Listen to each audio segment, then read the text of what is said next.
we are making red bud blossom corn muffins. I think I got that all out. So this time of year, the redbud trees that are all over the Northeast and the Southeast are in blossom. And actually, I think these are all over North America. I have it in my blog so you know what to look for. And pretty much the whole tree has medicine. It's a beautiful, beautiful tree. But you can eat the blossoms. Here, I'm gonna get a little bit closer. So you can eat the blossoms and they almost taste like sweet peas and a little bit of citrus. But you can also use the leaves in like salads and just greens and that sort of thing. And then you can also use the inner bark for other types of medicine. So the whole tree is amazing. And luckily we have redbud trees all over our property. So we have an abundance. So today we're making indigenous type cornmeal muffins with the flowers. So first I have 2 cups of finely ground cornmeal, a half a cup of tapioca or cassava root flour, and a half a cup of almond flour. Go ahead and pop that all in. And I'm gonna cheat and use my my KitchenAid because I deserve it. Okay, now we're gonna have 1 whole cup of pure maple syrup. So here's a half a cup. I'm gonna add 1 more half a cup. So a total of 1 cup of maple syrup.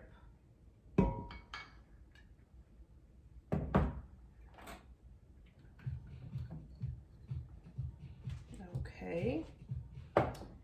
And then I've got the zest from 1 lemon and the juice from 1 lemon, and altogether it comes to about a 1/4 cup. Go ahead and add all of that. A pinch of salt. And then we need sunflower oil, a half a cup of sunflower oil. Go back and use this. If you don't have sunflower oil, you can use like vegetable oil, that's fine, or you can even use butter. But we're trying to stay as traditional as possible. So we're using sunflower oil, half a cup.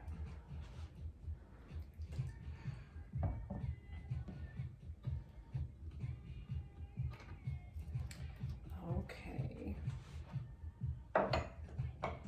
Now we have just about a 1/4 of a teaspoon of baking soda. Not baking soda, baking powder.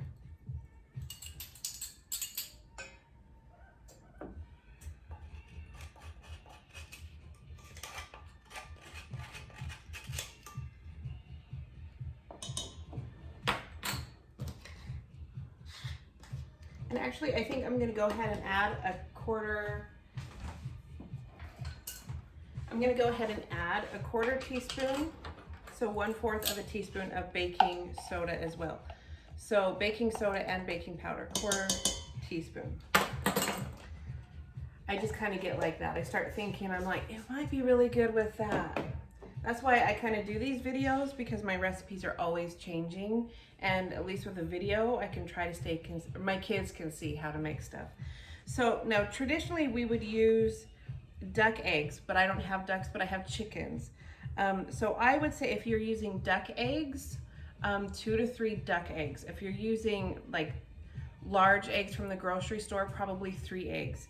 The eggs I have are fairly small, so I am going to use 5 eggs. So just use your judgment on that. But if you have duck eggs, 2 to 3 will be plenty. So let's go ahead and pop these eggs in.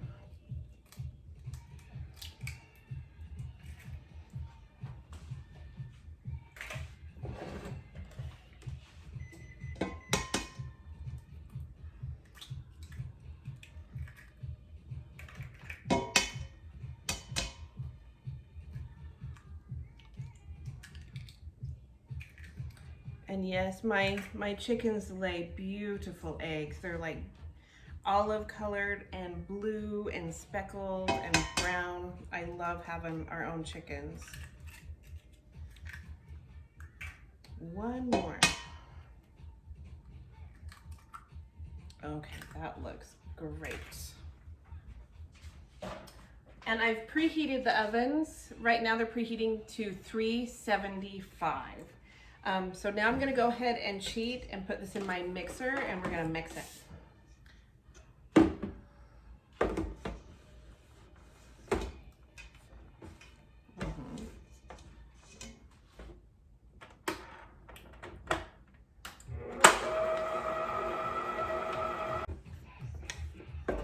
So you can see it's still fairly runny, almost like a custard.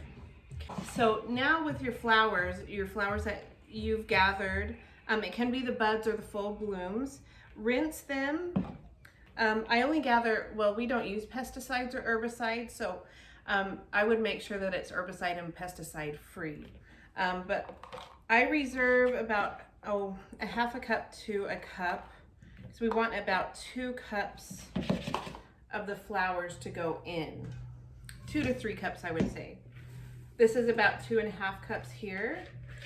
And we're just going to gently fold it in.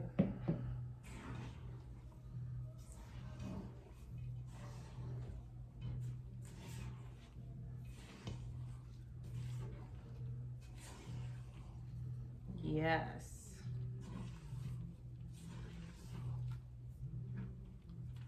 So now I have a muffin tin. You can line it if you want, but I kind of think it's a waste, so I don't. And there's plenty of oil in the recipe. You don't need to add any more oil. Though if you were my mother, you would add butter and go around. As usual, I use my ice cream scoop. And you just scoop in your batter.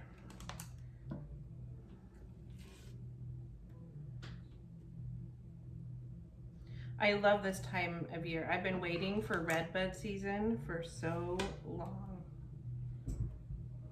Well, all winter long. And so I was originally going to do corn cakes with juniper ash for this week, but the redbuds are in bloom, and you can't put that off. So I'm switching it up. So next week, or maybe in 2 weeks, because I'll probably do another recipe with redbuds, we'll have the corn cakes with juniper ash.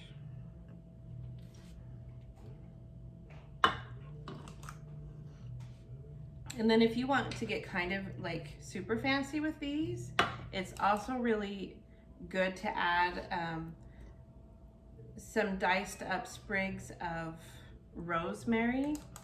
It adds a whole nother level of flavor. Oh, made a mess. You know, you can't bake without making a little bit of a mess. Right here.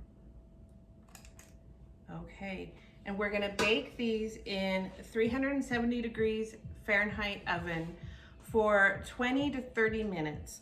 Depending on your moisture, you might have to go up to 35 minutes, but start checking it at 20 minutes and they'll be done, you know, when you can put a toothpick in them. You want them nice and golden on top, but not burnt, of course.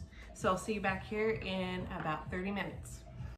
Okay, they're out of the oven and they look delish. They smell even better. So they should be easy to pop out. Yes. See, perfectly done, nice and golden all the way through, golden on top.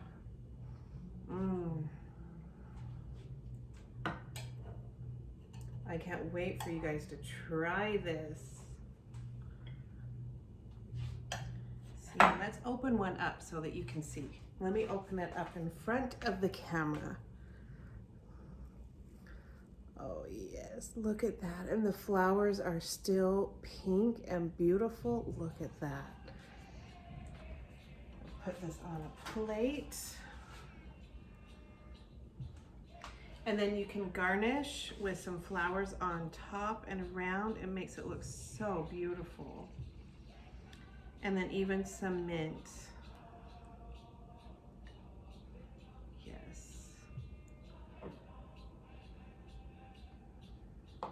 It almost looks too good to eat, but you'd better. Look at that. Beautiful. Enjoy, and we'll see you next week. Meweyak, Mama P.